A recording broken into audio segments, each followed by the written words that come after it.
बहुत समय पहले की बात है। सीलमपुर नाम के गांव में दिवाली की सफाई और तैयारियां चल रही थी।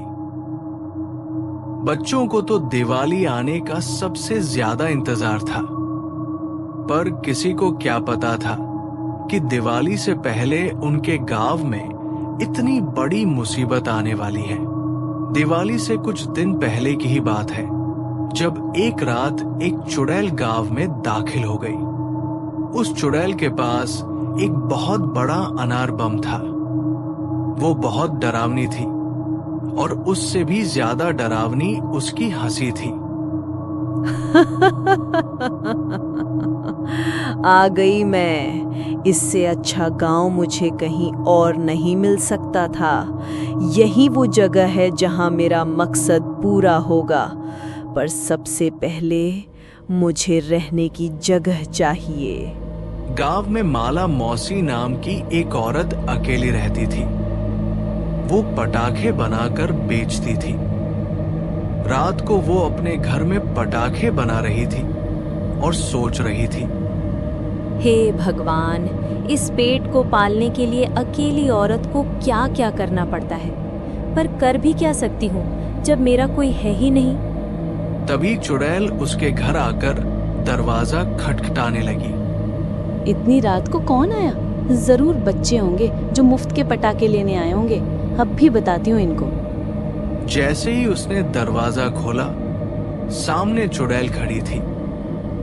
माला के होश उड़ गए। माला चिल्लाने ही वाली थी कि चुड़ैल ने उसका गला पकड़कर अंदर खींच लिया। दरवाजा अपने आप बंद हो गया और चुड़ैल ने माला को जादू से अनार बम में कैद कर दिया।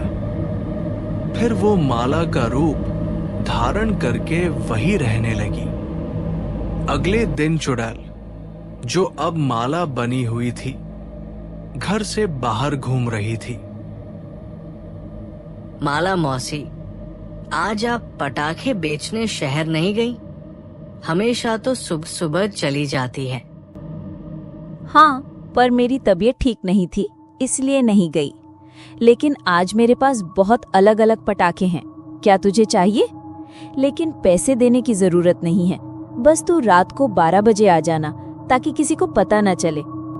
राहुल पटाखों के लालच में मान गया। रात को जब सब लोग सो गए, राहुल छुपकर निकल पड़ा और माला मौसी के घर पहुंचा। दरवाजा खटखटाते ही चुड़ैल ने उसे अंदर खींच लिया और मंत्र पढ़कर अनार बम में कैद कर दिया। अब अनार बम और भी बड़ा हो गया। बस ऐसे ही रोज एक शिकार मिल जाए तो दिवाली तक ये अनार बम मेरे जितना बड़ा हो जाएगा, और जब मैं इसे दिवाली पर चलाऊंगी तब दुनिया की सबसे ताकतवर चुड़ैल बन जाऊंगी। हर रोज गांव से कोई न कोई गायब होने लगा। लोग परेशान होकर चौक पर इकट्ठा हुए। मेरा राहुल भी कई दिनों से गायब है। मैंने पूरे गांव में ढूंढा, पर कहीं नहीं मिला। सबको लगने लगा कि कोई रहस्य है। उस रात चुड़ैल ने शीना नाम की एक बच्ची को भी पटाखों के लालच में बुलाया। शीना छुपकर घर से निकल ही रही थी कि गिर पड़ी। उसकी मां जाग गई और डांटने लगी। तब शीना ने सब सच सच बता दिया। उसकी मां घबरा गई और पड़ोसियों को उठाकर सारी बात बताई। सबको शक हुआ कि कुछ गड़बड़ है।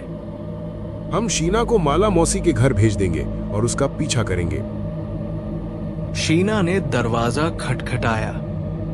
दरवाजा खुलते ही चुड़ैल ने उसे दबोच लिया और अंदर ले गई। गांव वाले ये सब देख रहे थे। वे दौड़कर दरवाजा तोड़कर अंदर घुसे, लेकिन अंदर माला आराम से सोई हुई थी। किसी को कुछ समझ नहीं आया। लोगों ने उसका सामान फेंकना शुरू किया। जब रमेश ने अनार बम उठाया और बाहर फेंका, तभी माला अचानक चुड़ैल बन गई और चिल्लाई, हिम्मत कैसे की मेरे अनार बम को छूने की? वापस लाओ वरना सबको जान से मार दूंगी। गांव वाले चौंक गए और पंडित जी को बुलाया। पंडित जी ने पूरे घर के चारों ओर मंत्रों का गोला बना दिया। सभी लोग एक एक दिया लेकर आओ और इस अनार बम के चारों ओर रखो। जैसे ही दियों की पवित्र रोशनी पड़ी, अनार बम से धुआं निकलने लगा। अचानक बड़ा धमाका हुआ। धमाके के साथ ही अनार बम और चुड़ैल दोनों नष्ट हो गए। गायब हुए सारे गांव वाले वापस आ गए। गांव दिवाली की रात खुशी से झूम उठा और हमेशा की तरह बुराई पर अच्छाई की जीत हुई।